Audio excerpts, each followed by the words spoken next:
Actually kind of in a way hail proof unless you get some really nasty stuff that would crack the fiberglass, and it's actually sadly it's heavier than the factory hood, but you do notice a difference. I have driven it around and there's a little bit more of a, it will pull harder. I've noticed that. It's kind of weird. You wouldn't think that would make that much of a difference, but it does.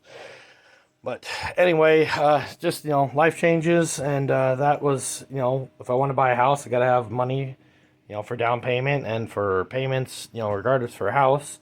And this car, I can't drive it a whole lot because of location currently, which I know it's like, well, if you move, maybe you won't have to worry about that. But at the same time, I don't have the money to, do the whole house thing. So it all kind of, it's unfortunate, but, something's got to go. And I think that car is probably the one that's going to have to go. And, it's too bad. But if I don't sell it, I don't sell it. But that'd be the first thing that would make the most sense as far as getting the correct amount of money to make a down payment on a house or make some payments on a loan.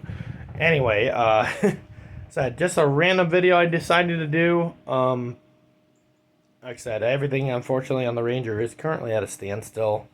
um, I wish I had some more like better updates. I wish I'd like, yeah, I got the motor pulled out, or yeah, I got the transmission put in, but the reality sometimes gives you a slap in the face, and this is one of those. I said, thanks a lot, left shoulder, for tearing your rotator cuff. Blame it on big tires. Where I work, we're doing big tires, and did two of them before lunch. This is right before 4th of July this happened. Two of them before lunch. There were some big 19.5, like F550 10 lug, big suckers, steel wheels, and like I think these two of them were 12 ply, and then he had one oddball on his truck where he brought him in and wanted to change out tires on it. So he did it for him. Did two before lunch by myself. Last one we did was it was a heavier tire. It was a 14 ply tire. I lifted it up on the tire machine. I was having difficulty getting off. Had my other boss, my main boss, he works in the shop with me. He's a mechanic also. The other one I'm talking about, he's the Don from Traverse One Stop. This is Dave, his brother, who is my boss, my like immediate boss, we call him. Was helping me get the tire off.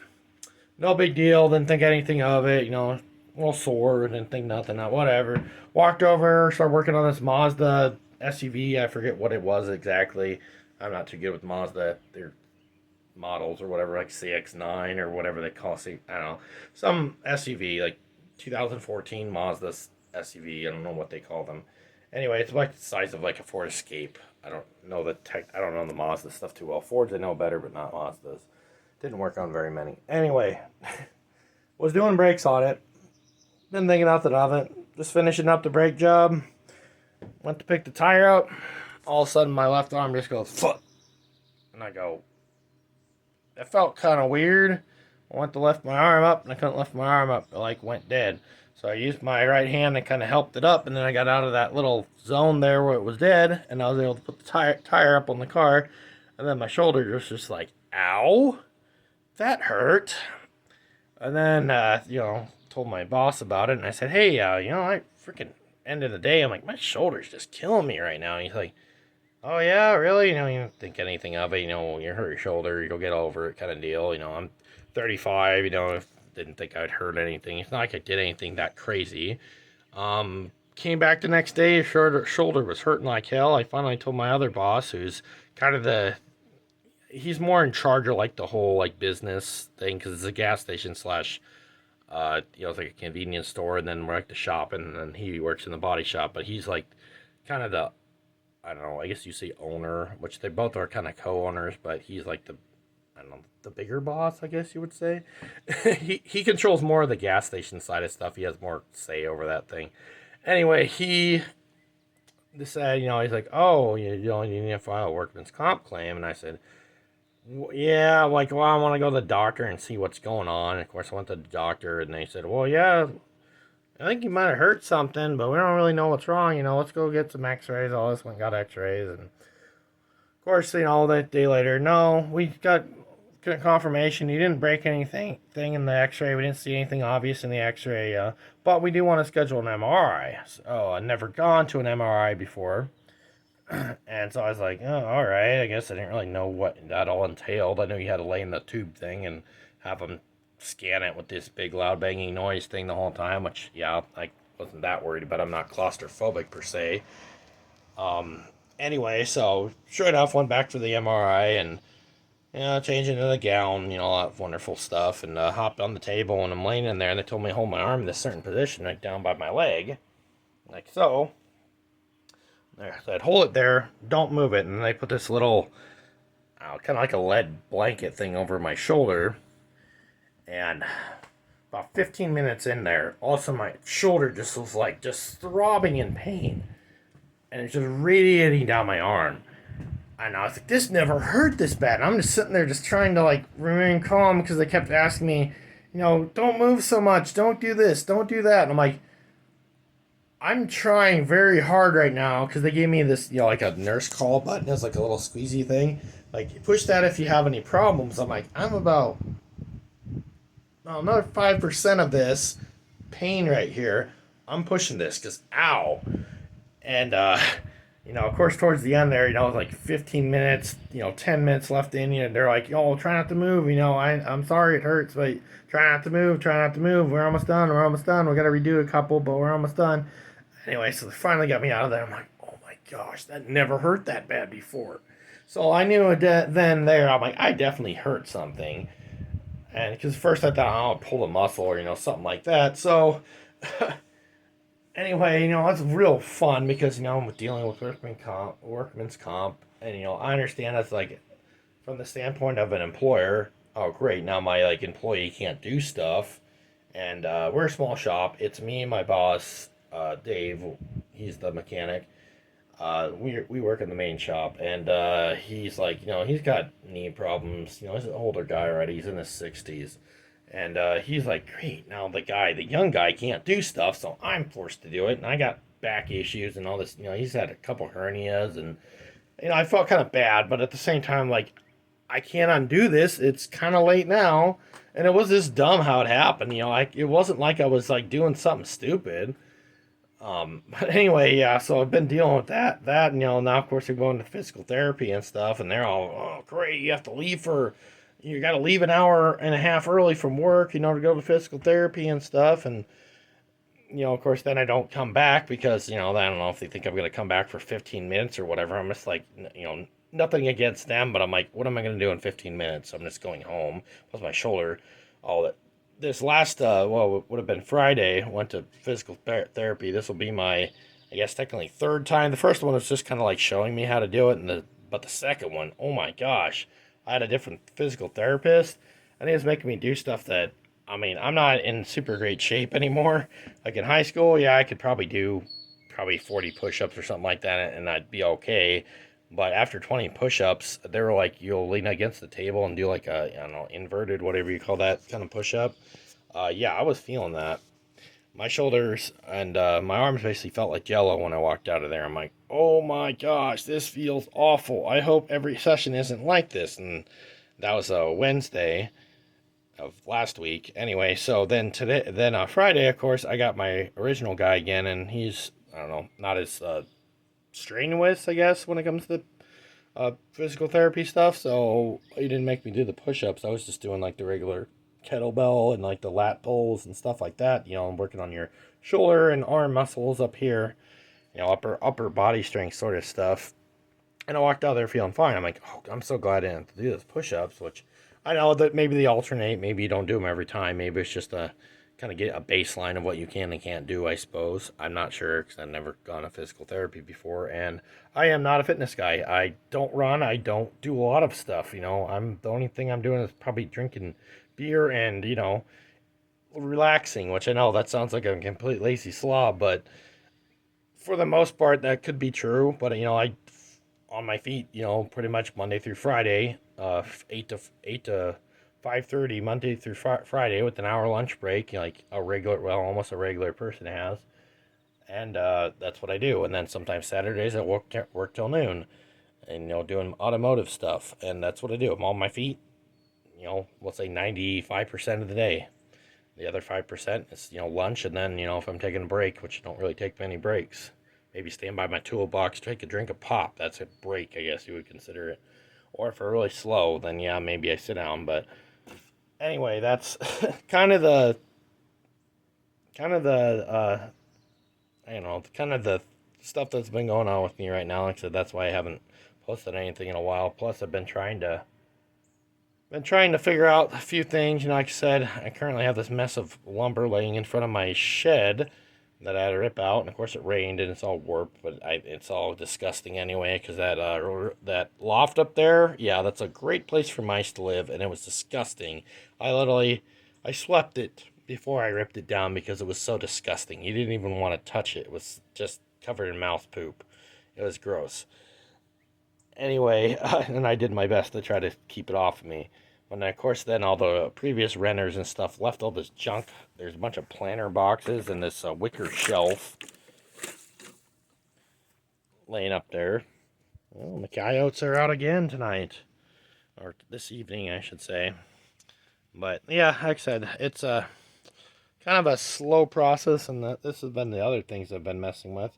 The lawnmower, the YTH 150 riding mower, has gotten a little bit of a facelift. And that's because the other hood, actually, I was mowing with it, and it broke in half. It was cracked already right down the middle, like this. And I was mowing, and it just hit a bump just right, and all of a sudden the thing just parted like the Red Sea. I'm driving, like, holding my knees against the sides of the hood to finish mowing with it. I'm like, great, now what am I going to do? And, everybody's like, well, why don't you just take the hood off? I'm like, as you see, the mower sits outside. I'm not going to leave it out, I'm not going to leave the hood off of it. I don't want water getting on everything, and maybe that's not that big a deal, but to me, it's like, oh, the less you can contaminate stuff, the better. So, I started doing some research, and I was able to find this newer Husqvarna. I forget what model it is. I actually took the stickers off of it because I want it to be true to what the mower is. I actually went through the trouble to get some YTH 150 stickers for it, so they match the factory hood. They are not... Like I said, this is not an actual YTH 150 hood. This doesn't look anything like the old one I used to have. Which, if you look back in a couple of my other videos, you'll probably see it. It's a different style hood entirely. You'll know by the fact that that hood is metal. The YTH 150 hoods are actually a plastic or fiberglass, which I think it's just plastic on those. And this one that they shipped to me, it cost more than the mower did. It was a $200 some hood. $230 hood. But hey, at least now I don't have to worry about the damn thing breaking again in the future. So cool. And I got that guy running again, that Murray Rider. I was mowing with it last time I mowed, actually.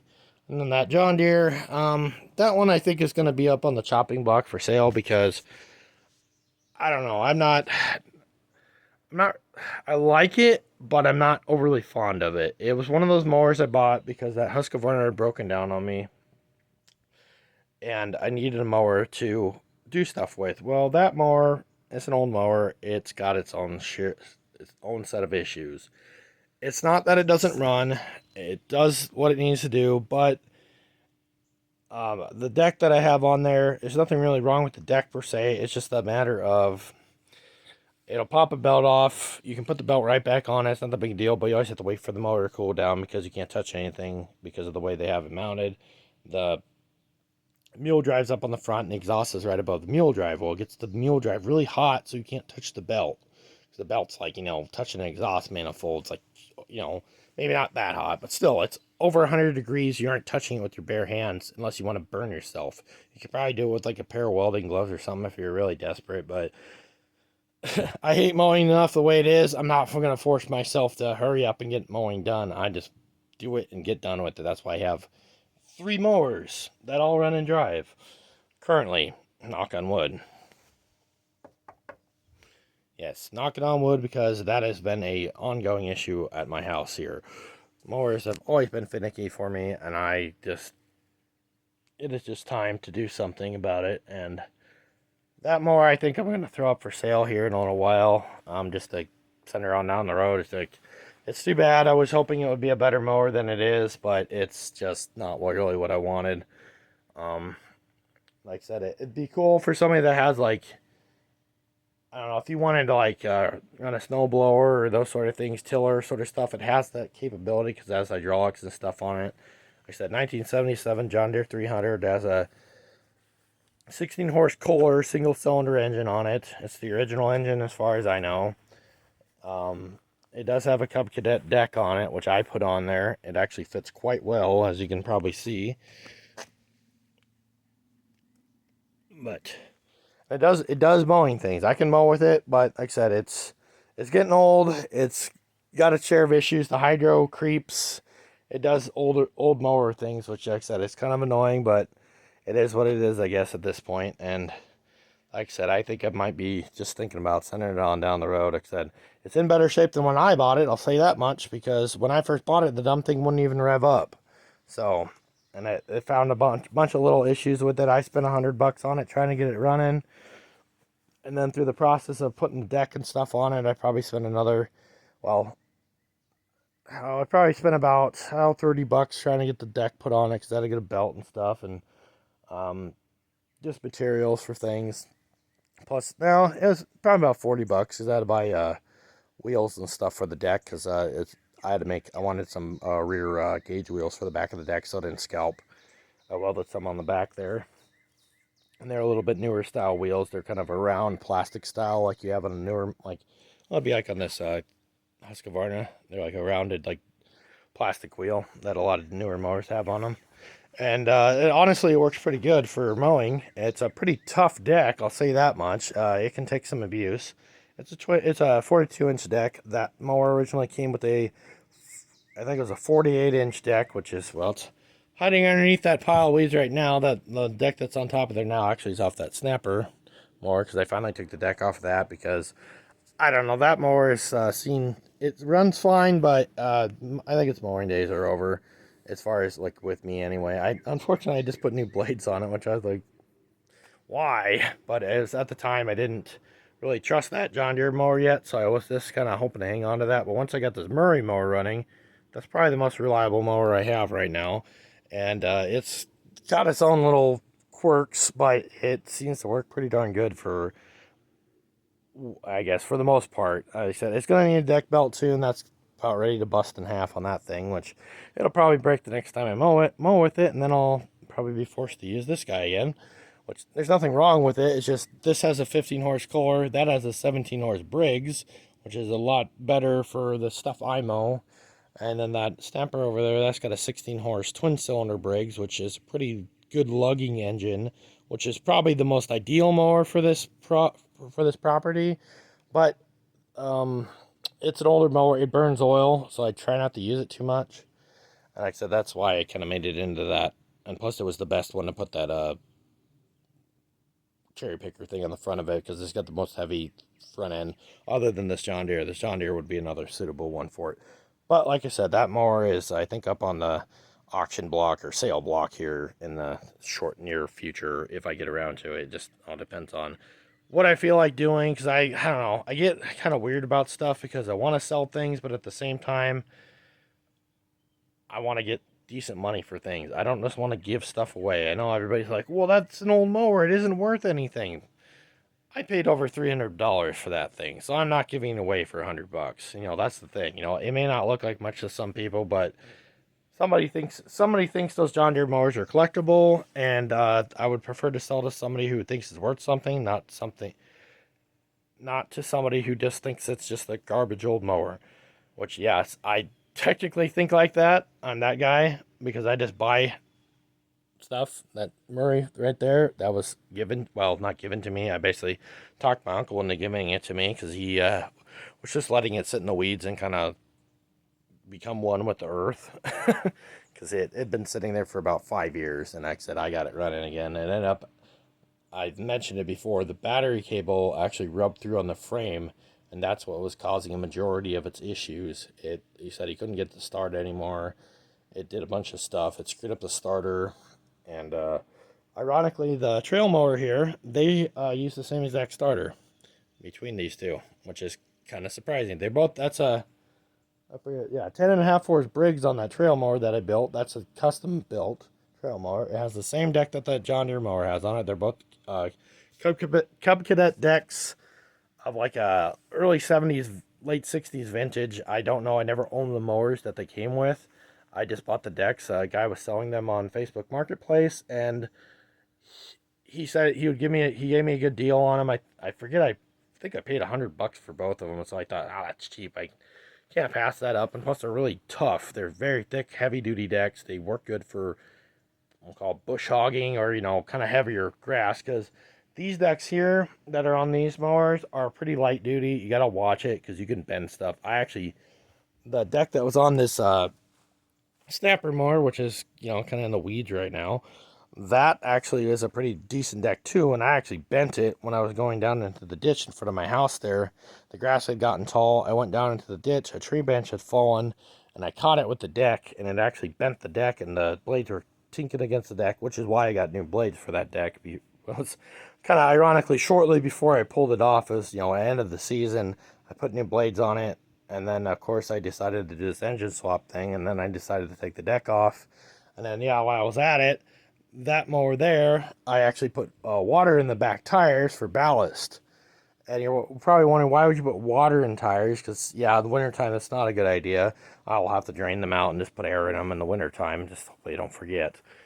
Because then, when the water freezes, stuff expands, and then all of a sudden, boom, now you have ruined tubes and possibly ruin the tire too, depending on what will happen. And then you get rust and stuff and things, and that can be bad.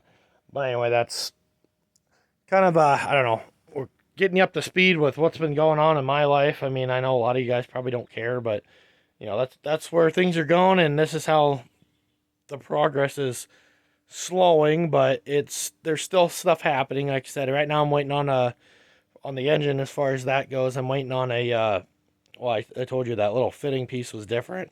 I'm getting a 3/8 MPT and a 3/8 MPT standoff, so I can put that T on there and then put those two sensors in there. I did get an electric fan ordered. Well, that's here. I have a starter. That's for a manual transmission finally, because I didn't have, like I said, I didn't have the truck that had the starter on it. And like I said, they're a little bit different from, because the 88 had a 4-speed in it, so I was worried it wouldn't be the same starter. So I just went ahead and got one for that correct engine and everything. So that way there was no guesswork, because I had some I had some automatic transmission ones, which that was fine, but I was a little leery whether or not they were going to work or not. So I just went ahead and got the right one for it. That way there's no questions. And when I looked it up online, I think the 80s ones are slightly different, but I'm not entirely sure. I just figured better safe than sorry. So so the Ranger, I got big ambitions for it, but how fast that's going to happen, it's really up to recovery process and obviously mindset of me wanting to do things. That's kind of the big thing. I got to be able to push myself to do it. You get off work, you can tend to get lazy sometimes, and I'm definitely no stranger to that. So anyway, like I said, just trying to give you guys an update and a heads up on things, and that's where things are headed. And hopefully I can maybe the next video, maybe we'll be pulling a motor on that Ranger. They'll be pulling the old 2.3 and the transmission out of it, and probably that'll be it all depends on how much I get done. Transmission is going to be a little weird trying to get it in and out of there, because I don't really have a good way to pull it. I did finally buy myself a real jack. I haven't even taken it out of the back out of the box yet, because shoulder, I carried it in here, which was not the best idea, because that's heavy. It's a 3-ton jack. At least that's what they say. I bought it from Walmart, so it's like, I don't know how good it actually is, but price was good enough. It's not a really big floor, like a big, like a, what do you want to call it, a really long floor jack, but it's bigger than the little tiny trolley jacks, which are the really small ones that you can put in the trunk of your car. Ones that have wheels on them, they're small ones. I have one of those. It's nice for mowers and stuff, but as far as cars go, unless you're changing a tire, you don't want those. Those are super sketchy to use. And finally, I said I'm just gonna bite the bullet. I need one. I've needed one for a while. I don't know why I don't have one, so I got one. Yes, I could have gotten like a Harbor Freight one, but this was cheaper than the Harbor Freight ones. Everybody says Harbor Freight, oh, it's so cheap, blah blah blah. Just get it from there. It's not that cheap. You guys, you don't understand budgets if you think Harbor Freight's cheap. I'll just put it that way. There are other options. Trust me. Go look online, look around. There are cheaper options than Harbor Freight. Not necessarily saying it's better or worse that what I'm getting. For all I know, that thing's a piece of junk. I don't know. But all I know is that it was cheaper than the comparable Harbor Freight jack. So we're going to go with it. So anyway, guys, I'm gonna wrap this one up. Thank you guys for watching. Please like, comment, subscribe if you will. Um, Always looking for new ideas on things to do. Right now, like I said, I thought about putting this uh, what do you call it, loft back up in the shed there, but I think that's going to be a little bit ambitious for me. And not to mention, it was poorly put up to begin with, so I'm just going to say heck with it. I got more space in there to work now. I don't have to worry about hitting my head on stuff anymore, and I don't have to worry about it falling down. And less places for mice to live. So I think that one's just going to stay down. Like I said, next video, like I said, I don't know how soon it'll come out. Like I said, kind of been getting a little, I don't know, lazy, I guess, when it comes to doing videos. But the Ranger one will probably be the next one of me at least pulling the motor out of it. And if it's not me pulling the motor out, it'll be me showing you after I pulled the motor out of it sitting on a pallet. You know how I'll show you the empty engine bay. Like I said, I can't really do like static footage, you know, of it sitting on something because I don't have a, what do you call it, those little gimbal things or whatever that you spin around on the pole. I'm literally using my hand holding onto the phone. So and I have a little, it's a special thing on your phone that helps with the centering thing so it doesn't look like you're on a roller coaster the entire time you're watching this. It's works pretty good, but yeah, there are some moments when it's like you're having like a seizure because of all the shakiness, and I'm sorry I can't do a whole bunch about it just because currently working with the cell phone, and I don't have money to, or don't really want to put money into buying a GoPro or whatever those other brands are. I don't even, like I said, I never really even looked into them.